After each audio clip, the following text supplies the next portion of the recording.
करवीर तालुक्यातील शिंगणापूर इथल्या मरगुबाई मंदिरासमोर 24 लाख रुपये खर्चून सांस्कृतिक सभागृह बांधण्यात येणार आहे। आज आमदार सतेज पाटील यांच्या हस्ते या सभागृहाच्या कामाचा पायाभरणी समारंभ आयोजित करण्यात आला होता। प्रारंभी त्यांनी मरगुबाई मंदिरात जाऊन देवीचं दर्शन घेतलं।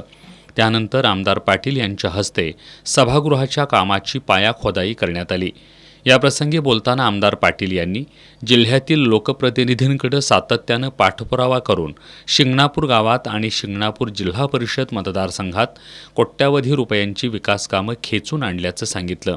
सर्वांनी एकसंघपणे त्यांना पाठिंबा दिल्यानं या भागाचा विकास साधला, याचा आपल्याला मनस्वी आनंद आहे, असंही आमदार पाटील यांनी सांगितलं।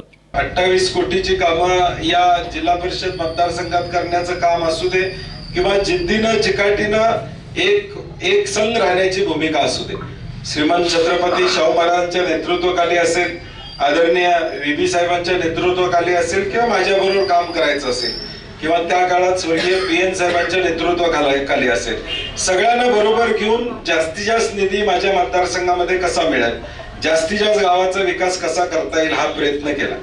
आणि खरं आहे, आमचं म्हणणं होतं की मागच्या काही काळामध्ये शिंगणापूरचा केंद्रबिंदू होता राजकारणाचा, तो इकडे तिकडे हलत होता। आता मला वाटतं महेश, तुम्ही सगळ्यांनी एकसंघपणे राहिल्यामुळं तो केंद्रबिंदू पुन्हा शिंगणापूरमध्ये आलेला आहे, याचा मनस्वी आनंद निश्चितपणे मला आहे।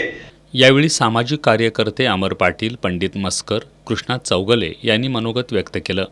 याप्रसंगी सरपंच रसिका पाटील, यशवंत बँकेचे चेअरमन महेश पाटील, तंटामुक्त समितीचे अध्यक्ष अर्जुन मस्कर, ग्रामपंचायत सदस्य रवी चौगले, प्रकाश निंबाळकर, सचिन जाधव, प्रकाश चौगले, सुहास साळोखे, वंदना घाटगे, रुपाली चौगले, संगीता कलाल, सुभाष पाटील, बाळासाहेब चौगले, बाजीराव पाटील, अशोक पाटील, गोविंद चौगले, मरगाई तरुण मंडळाचे कार्यकर्ते आणि गावातील विविध संस्थांचे पदाधिकारी उपस्थित होते।